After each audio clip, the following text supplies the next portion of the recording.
अहाना होने वाली है। प्रेग्नेंट अर्जुन लेकर जाने वाला है हॉस्पिटल। इस समय वहां पर आने वाले हैं मामा जी और मिठाई खिलाने वाले हैं। जी हाँ मेरे प्यारे दोस्तों, दंगल टीवी के मोस्ट पॉपुलर शो बड़े घर की छोटी बहू की आने वाले अपकमिंग एपिसोड में आप सभी को देखने को बहुत इंटरेस्टिंग मिलने वाला है। दोस्तों, कहानी की शुरुआत वहीं से होती है जहां सब कुछ सामान्य लगता है, लेकिन इस सामान्य दिन के भीतर छिपा है सबसे बड़ा मोड़। अहाना अचानक कमजोरी महसूस करती है, अस्पताल ले जाई जाती है और डॉक्टर के चेहरे पर आती मुस्कान जैसे कमरे की हवा बदल देती है। कंग्रेचुलेशंस, आप माँ बनने वाली हैं। यही वो पल है जो किसी और के लिए सिर्फ खुशी हो सकता था, पर बड़े घर में ये खतरनाक परिवर्तन का संकेत बन चुका है। अर्जुन पहले तो खुशी से पागल हो जाता है, अहाना को जोर से पकड़ लेता है, डॉक्टरों को बिना वजह 3 बार फोन करता है और पूरे घर में मिठाइयों की बारिश शुरू कर देता है।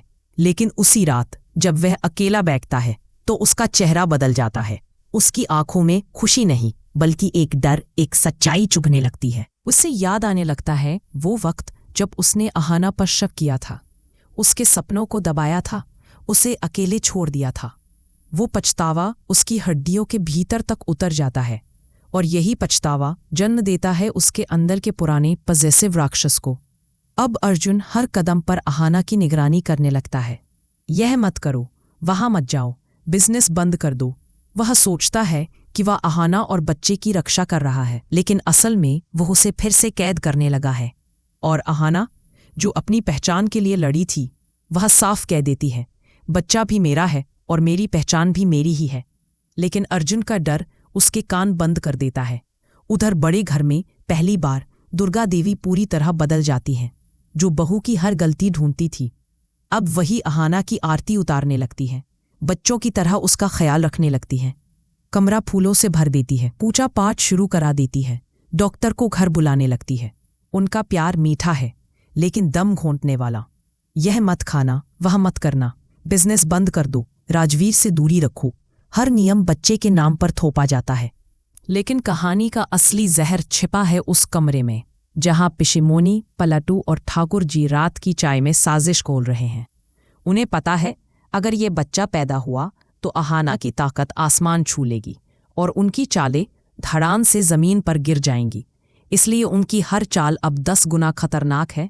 तेल लगी सीढ़ियां, खाने में मिलावट, नकली मेडिकल रिपोर्टें, फेक मैसेजेस, फर्जी कॉल। अहाना और उसके बच्चे को नुकसान पहुंचाने के लिए वह किसी भी हद तक उतर आएंगे। लेकिन उनकी सबसे जहरीली चाल है अर्जुन के दिल में शक का जहर डालना। वे बातें तोड़ मरोड़ कर फैलाते हैं, क्या ये बच्चा तुम्हारा ही है?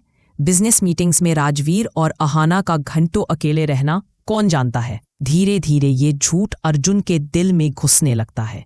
उसका भरोसा धीरे धीरे टूटने लगता है। राजवीर को जैसे ही इस गंदे खेल की भनक लगती है, वह अर्जुन के पास सीधा पहुंच जाता है।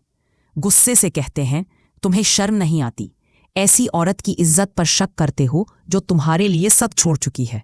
लेकिन ये जोरदार आवाज अर्जुन को और उलझा देती है। उसका जांचता हुआ मन अब टूटकर अविश्वास बन चुका है। अहाना की प्रेगनेंसी को डॉक्टर हाई रिस्क बता देते हैं। लगातार स्ट्रेस, ब्लड प्रेशर की समस्या, बच्चे और माँ दोनों खतरे में हैं। रातों की नींद उड़ चुकी है, अस्पताल के चक्कर बढ़ चुके हैं और कहानी के क्लाइमैक्स में सिर्फ 3 सवाल रह जाते हैं। क्या अहाना अपने बच्चे को सुरक्षित इस दुनिया में ला पाएगी? क्या अर्जुन अपनी गलतियों से सीखकर उसकी जिंदगी में वापस लौट पाएगा? और क्या यह बच्चा बड़े घर को जोड़ देगा या हमेशा के लिए तोड़ देगा? कहानी यहीं रुकती है, लेकिन असली तूफान अभी बाकी है। अगर आप भी अहाना की मेहनत और जज्बे से इंस्पायर हुए हैं तो कमेंट में लिखो, मेहनत कभी बेकार नहीं जाती। अगर आपको भी लगता है कि औरत अगर ठान ले तो सब कर सकती है, तो कमेंट में लिखो, सलाम है अहाना को, जिसने भी कभी खुद अपने दम पर खड़ा होना सीखा है। वो कमेंट करे, मैं भी अहाना की तरह मजबूत हूं। अगर आप मानते हैं कि सच्चाई की राह मुश्किल जरूर होती है पर जीत उसी की होती है, तो कमेंट में लिखो, जय हो अहाना की सच्चाई की।